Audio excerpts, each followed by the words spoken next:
Yeah. Carefully is a good answer. With aggression. Start with grams H2O, bottom right hand corner. Should we first balance our equation? No.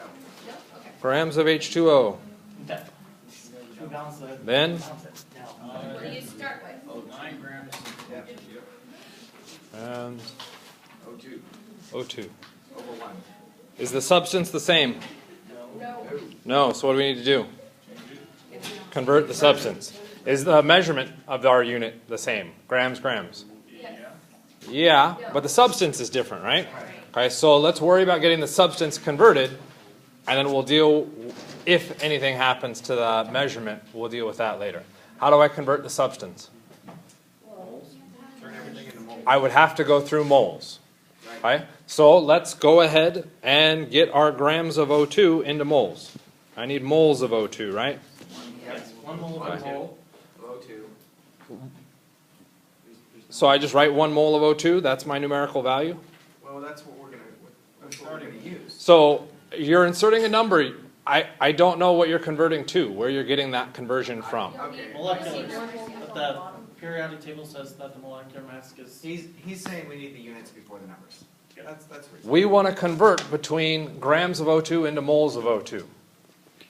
Okay? Now that we know our conversion, Right. now we can look up numbers. And now I'll accept, yes, 1 mole of O2 is 32 grams of 32 grams of O2. Where's that information found? periodic table and Periodic table and a little bit of calculation. Okay? So I now have moles of O2. I'm now in a unit that I can convert substances to. So I can get rid of the moles of O2, and I want moles of H2O. Where do I find a conversion factor that relates those? Equation. From a chemical equation. Do I have a chemical equation? No. So what do I have to do? We have to make our own chemical equation. I have to make my own chemical equation. So what are my reactants? Oxygen gas plus hydrogen gas. I know that both of those are diatomic, and while I hate to do it, I'll go through and include the phases because you're supposed to. If you have to take more chemistry classes, you're supposed to, so it's not a bad idea to get in a habit now. Right, to produce H2O. H2O phase, probably liquid. Okay, now what? balance. I'd have to make sure it's balanced. It is not balanced as of yet. In the process of balancing it, I should notice that I need 2 hydrogens and 2 waters. Yeah? Okay, now what?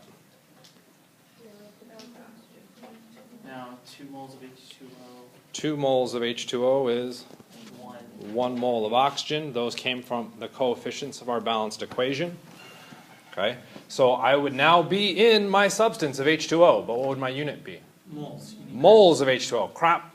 I started with grams. I've now lost grams. And I'm now into moles. We can go back to grams. Okay. I can go back to grams though, right? So moles, grams. Oh, just 32 grams. So I just undo what I did. No. No, because It's not the same. the substance has changed. Where do I find that conversion factor? And this is why we write out our substances. Where do we find that conversion factor? Math from the periodic table. Our periodic table and a small calculation, and we would find that our mass is 18 grams of water is 1 mole of H2O. Right? We can now punch it in the calculator, and if I trust the majority answer, it sounds like the calculator spits out 10.125, which of course is not our correct answer because of our ever obnoxious significant figures, which likely wouldn't show up on this anyway, so don't panic about it. How many sig figs do we need? 3101. Our answer becomes 10.1 grams of H2O. Yeah? No, right in here. Yeah. Okay. So I saw plenty of people get to that answer, but with nonsensical unit conversions. Okay, for instance, 18 grams whoops, let's try that again. H2O is 32 grams of O2. Wait, what? That wasn't me. Is that wrong? Well, it would come up as 2. Technically, no. That's actually fine.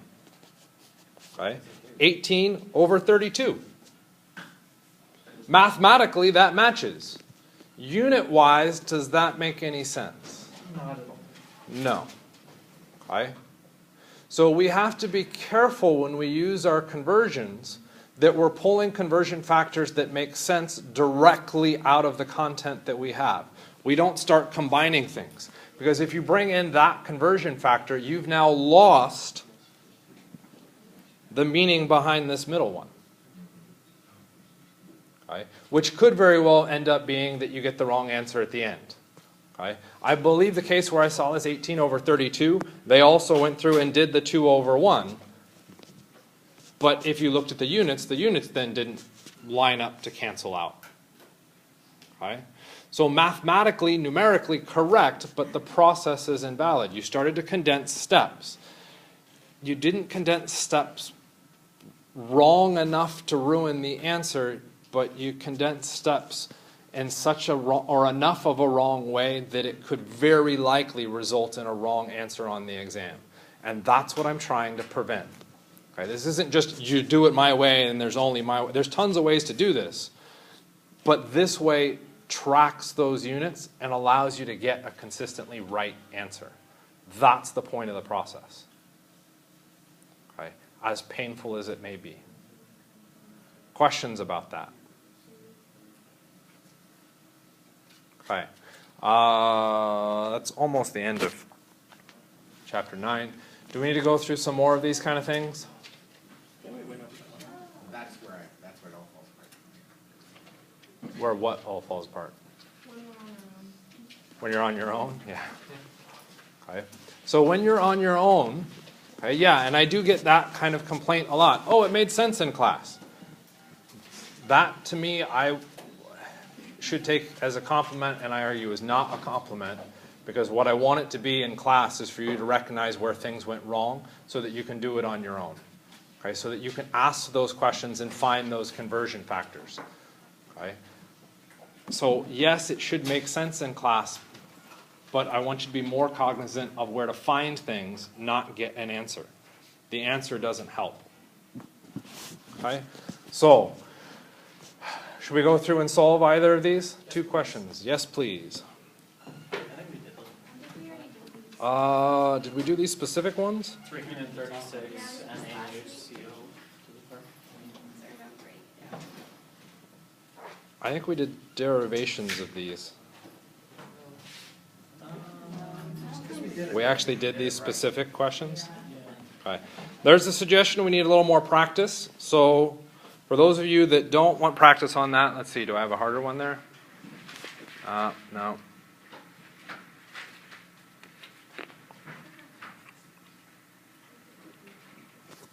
We didn't do the last one, right?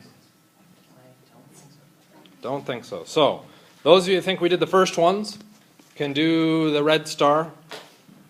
Those of you that want more practice can pick any of the ones above. So we'll go through and we'll test these. So we got question 1, 2, 3, 4. Take your pick on what you want to go through and solve. Okay? I have no objections to whatever one you want to solve. I'll give you 5 minutes, and then whoever's the loudest, I'll go through and show that one as a solve. And actually, there's a 5th one here. I have to write the numbers down. 6th one? No, 5th one. So, pick any one you want. If you get finished with one because you're that much of a rock star, great. Go through and move on to another one. Pick any one you want. I would make the argument that the bottom are harder, the top are easier. So, take any one you want, 5. So let's go through and take a look at that first one. As with all things when we go through and solve, what are we trying to get to? Atoms, sodium. Atoms, sodium. If you do, sorry. Oh, wow. That was not disturbing. What you don't need to know. Atoms of sodium. Okay? Notice I've written a symbol. Okay? Atoms, and I wrote the symbol for sodium. I need to make sure I'm writing that symbol correctly. If I start writing the symbols wrong, I'm out the door wrong. Okay? And that is still happening. You need to know your alphabet. That's the periodic table. If you don't know that, you need to be working on that constantly. Okay? There are apps. Download an app. Every 20 minutes, start scanning through the letters of our alphabet, periodic table. Okay, what are we starting with? Sodium carbonate. One molecule. Okay. We've got the substance. What is our unit or our measurement? It is a molecule. Okay, and I'm also noticing this. Oh, well, molecule. I'm just going to abbreviate MOLE. And that's a horrible, horrible shorthand version for molecule because that looks an awful lot like mole. Don't use that for your shorthand for molecule. Whoops. Okay. Another option, MLC is the one that I use. MC I think is also okay. Come up with something that is consistent for you that you don't mistake. Okay? The number associated with that is 1. Right? And helping somebody else. Thank you for that, by the way. I won't share names. They went through and said, well, I need to use the periodic table. Why do I need to use the periodic? I don't even see any information there for why I need to be looking at numbers yet. Okay? Don't jump to the numbers as a first step. Jump to your units. Molecules of sodium carbonate needs to disappear. Okay? That needs to be converted, so I will drop that in the denominator. What unit do I want on top? Atoms of sodium. Atoms of sodium. Okay? Is there a conversion factor between the atoms of sodium and the molecules of sodium carbonate? Yes. Where is that conversion factor found? In In the chemical formula for sodium carbonate. This is a chapter 8 question. Na2. There are 2 atoms of sodium in 1 molecule of sodium carbonate. every time. Huh. Every time. Oh, that is deceiving. It's a subscript. What happened? We found an answer. I've got my answer. It's 2 atoms of sodium. That is very deceiving and simple. Okay. And a lot of you have internalized this calculation, particularly because I picked such a simple conversion. And I said just 1 molecule of sodium carbonate. But if I'd picked 93, that now makes it slightly more difficult, and you may not have internalized 93 times 2 quite as easily. 186. You're too good at math. Okay?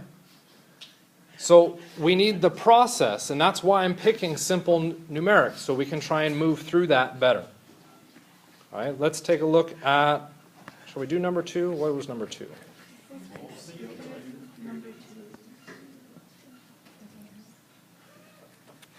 And that, by the way, because I think I heard that, that's all there was for question number 1. How many molecules of sodium carbonate are needed to make 2 molecules of sodium hydrogen carbonate? None. What do I want for my answer? Sodium hydrogen carbonate. Molecules. Whoops. Not moles. Molecules. I already forgot the question. Sodium. Hydrogen carbonate. No. NaHCO3. How many molecules of sodium carbonate, Na2CO3, Oh, are needed to make 2 molecules of sodium hydrogen carbonate? What am I starting with? 2 molecules of sodium hydrogen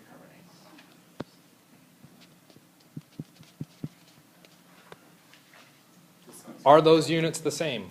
No. No. Yeah, for those with dyslexia, yes, this would be a challenging question because we got lots of symbols that show up the same. Okay. Just makes like Molecules, sodium hydrogen carbonate. What do I want for an answer? molecules of sodium carbonate. Molecules of sodium carbonate. Okay. I'm converting a substance, so I either go to a chemical formula or I go to a chemical equation. 1. Okay. Chemical formula doesn't work because those formulas are different. I'm not looking within it. I'm going to have to go to a chemical equation. So I go up to the chemical equation and look at the coefficients from my chemical equation, and I notice that in front of sodium carbonate I have 1. 1. What do I have in front of sodium hydrogen carbonate? 2. 2. I got this. What happens? Well, now it becomes 1 molecule. The answer is 1 molecule of sodium hydrogen carbonate. You mean that was it? Yes. Yes, that was it. Technically, let me just figure that out. Okay. So, and again, we run into this Well, technically, I could have just looked at that to figure that out. Yes, but you did it in your head. The instant the question becomes more difficult, you can't do that. If I have to string multiple conversions together, if you have to be able to interpret your answers or compare them, for heaven's sake, to something else, you have to have something written out so that you don't trap that in your head. Okay? How many of you tell everybody around you exactly what you're thinking all the time?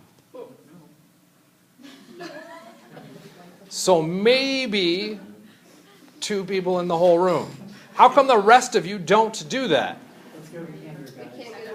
Because we want friends. Right?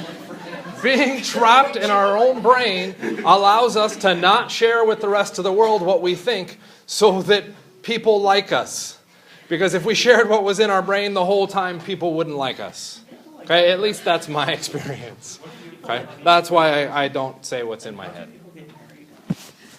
Yeah, because they have to share. Yeah. Okay?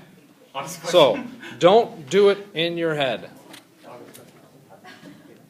So, moles of CO2 necessary to make 1 mole of sodium hydrogen carbonate. I'm going to skip that one because that one is actually in question 4.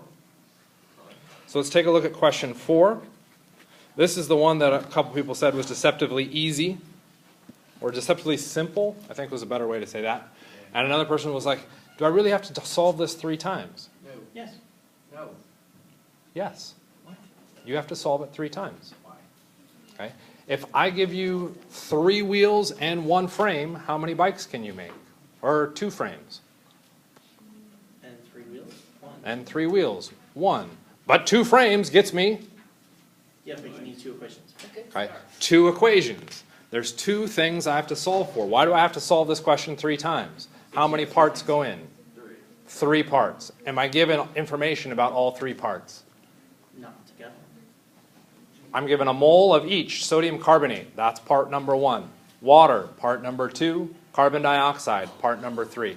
I need all 3 parts. Okay, so I have to evaluate for each of those. Okay. In all 3 cases, what am I trying to get to?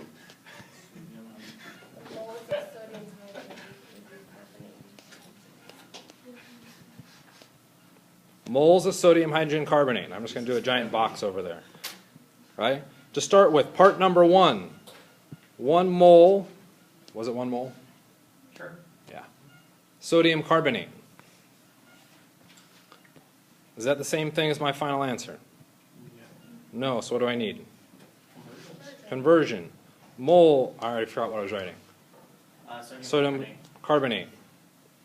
I want moles of sodium hydrogen carbonate. Yeah? Sure. Where do I find that conversion factor? In the equation. In the chemical equation. Okay? The coefficient in front of sodium hydrogen carbonate in the chemical equation is 2. In front of sodium hydrogen carbonate, 1. The answer becomes 2 moles of sodium hydrogen carbonate. Part number 2. It's supposed to be purple, which you can't see, but if you watch the video at home, you'll see it is purple. No, it looks like purple. Okay, maybe I'm going colorblind. But we're not doing the same equation. What am I starting with? Sorry. H2O. Part number 2, H2O. Doesn't this lock me out? But we want. Mole, H2O, because that needs to cancel. Moles, sodium, hydrogen, carbonate. Where do I get that information? Equation. The chemical equation. 2 moles of sodium hydrogen carbonate, 1 mole of water. The answer becomes 2 moles of sodium hydrogen carbonate, so that unit still stays. Wow, this is very deceptive. The last one, 1 mole, H2O. Nope. CO2. Fudge. CO2. Moles, CO2, moles, sodium hydrogen carbonate. I go back to my balanced equation. 2, 1. This equals 2 moles of sodium hydrogen carbonate. So if I take 1 mole of each of those things and I smash them all together, the end result is that I get 2 moles of sodium hydrogen carbonate. Why is it not 6? It's not an addition problem? I'm not adding. I take one frame and two wheels. When I smash that together, I get 3 bikes. That'd be impressive. No, that doesn't make sense. Same thing is happening here. Okay? All 3 of those pieces get smashed into 2 molecules. Okay? I end up with 2 as my total. Huh. I like that problem. Deceptively simple? Yes. Do you have to do multiple calculations? Yes. This is one of those cases where students tend to make mistakes because one of those numbers, be it 1 mole of sodium carbonate or water or CO2, will change to something else, which will change the final answer. And you have to be able to look at the final answer numbers. If you've only solved it once, if you're lucky, you picked 1 out of the 3 and got the answer right. And that's typically what students do. Oh, I got the answer right, because you guessed and didn't solve the other 2/3 of the question. You have to solve every step so that you can make a fair comparison all the way across. Right? So, a question in the back, or is that just hand waving? That looks like hand waving because you're ignoring me. That's okay. Questions about that? Okay. Kablooey. Oh boy. Wait, not even number 5? No, not even number 5. Oh, we actually solved that one. Water and solubility. So, water's a neat molecule. Very, very polar. It has a bent shape. Even though if I drew out the Lewis structure, okay, if I look at how most people draw out the Lewis structure for water, we almost always get this. God, can't even draw things in a straight line. We say, well, isn't that linear? Peter should catch up here in a second. No, that's not linear. Why is that not linear? Why is there no because it's bent. What's that? Lewis structure does not look at the 3-dimensional world. It just says, are there bonds? Yes. This is how many it would bond. It doesn't say anything about the location, per se, or the directionality of those. Okay? So if Lewis structure attempted to look at a human, would notice that there's 2 arms and 2 legs, and they're attached to the torso. It says nothing about where they're located. Okay? So calling water linear is like saying my right leg is actually my left hand. Lewis structure, I just know they're connected to the central torso, that's it. Nothing about where they're located with respect to each other. To figure out where they're located, what do we have to move to? The 3-dimensional world. In the 3-dimensional world, we use axes, fair enough. The Vesper model, valence shell electron pair repulsion theory, will be, okay, which is also our electron geometry and our molecular geometry. Okay? So we would have to interpret those from a diagram that says what those names officially are, and when we do so, we find out water is bent. It is that bent shape that gives water a polarity. Why is water polar?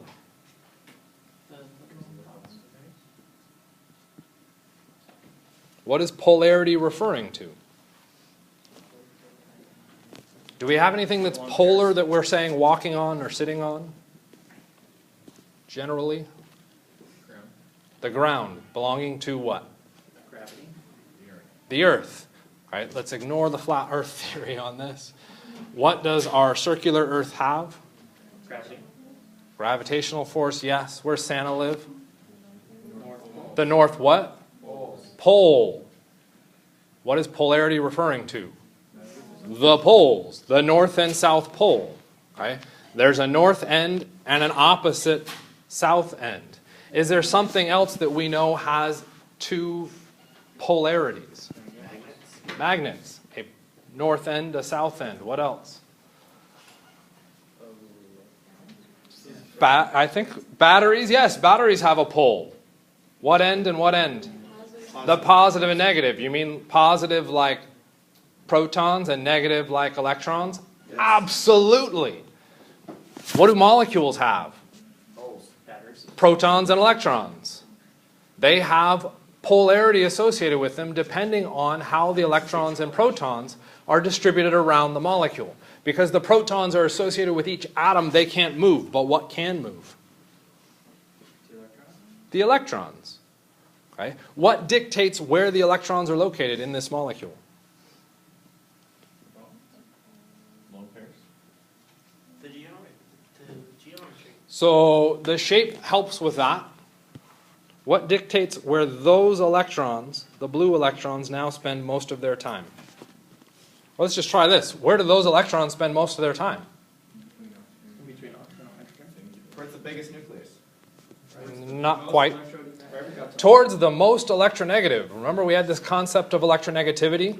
Okay? Electronegativity is the ability for an atom to accept or steal bonding electrons from another atom. Oxygen is the second most electronegative element. Hydrogen isn't the lowest, but it's dang low.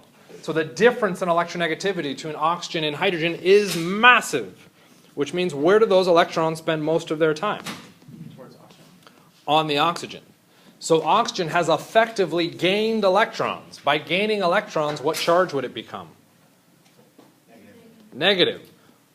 Well, if it accept or gained electrons, it got them from somewhere. Where did it get them from?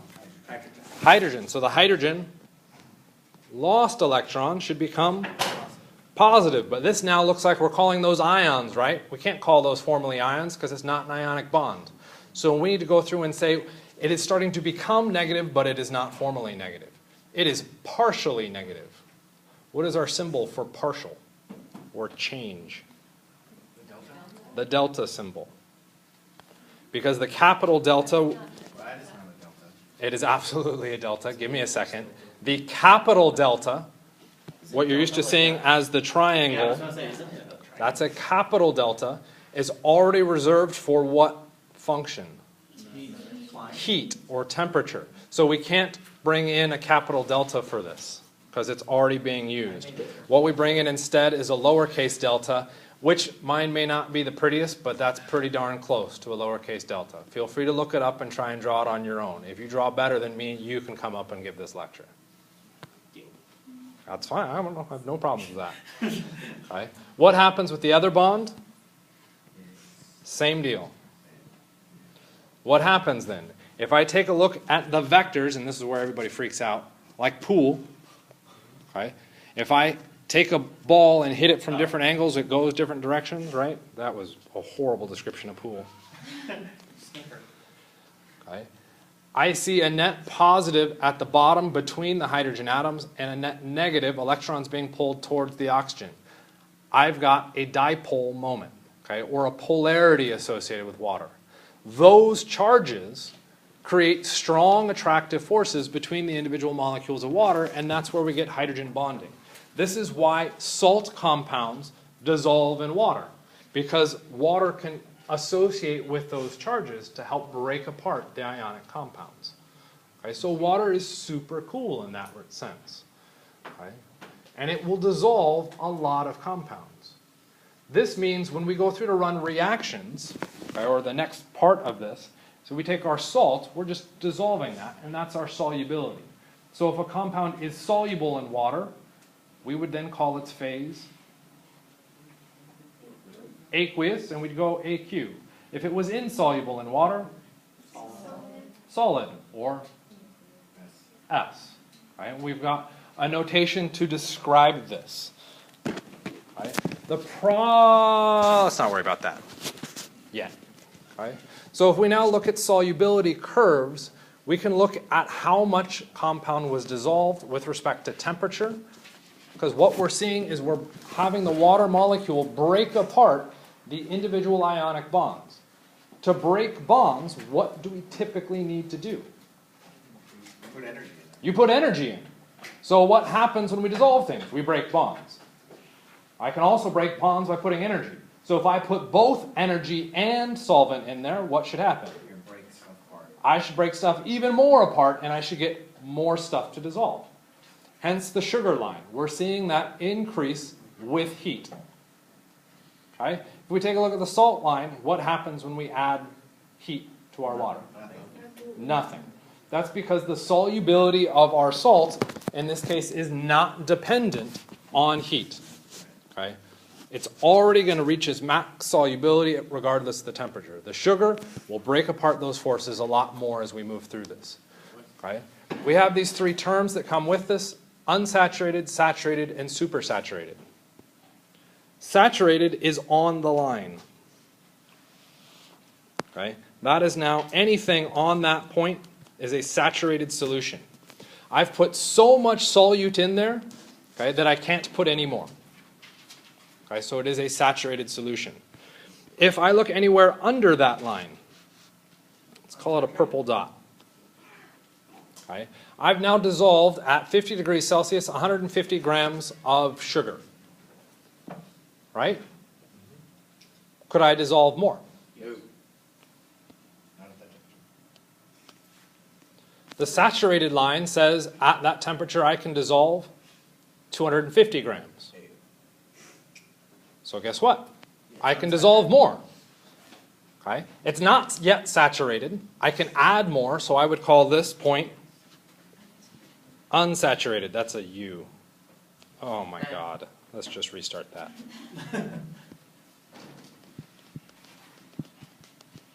We can read it now.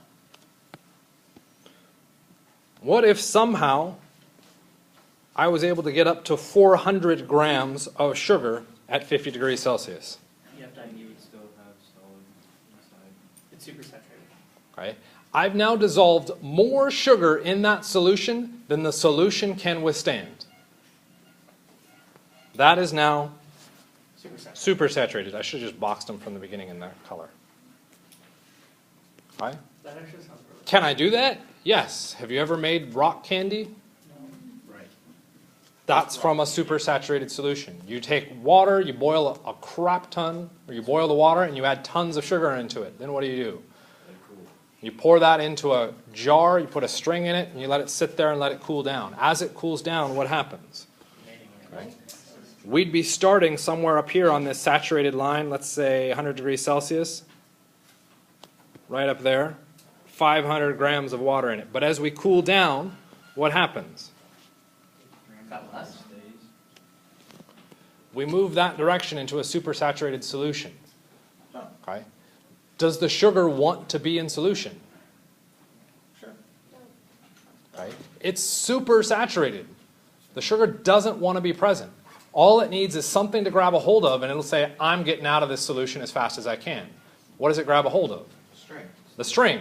So what happens? It becomes elongated. I get all of that. What do we have? 250 grams. I didn't draw a straight line. 200 plus grams of sugar now stuck to that string. Oh. There's my rock candy. Okay? So we can generate these supersaturated solutions. Okay? They can get a lot more complex. Yay, don't worry about it. The real question is to take a look at this before we leave. Okay? What type of reaction occurred above?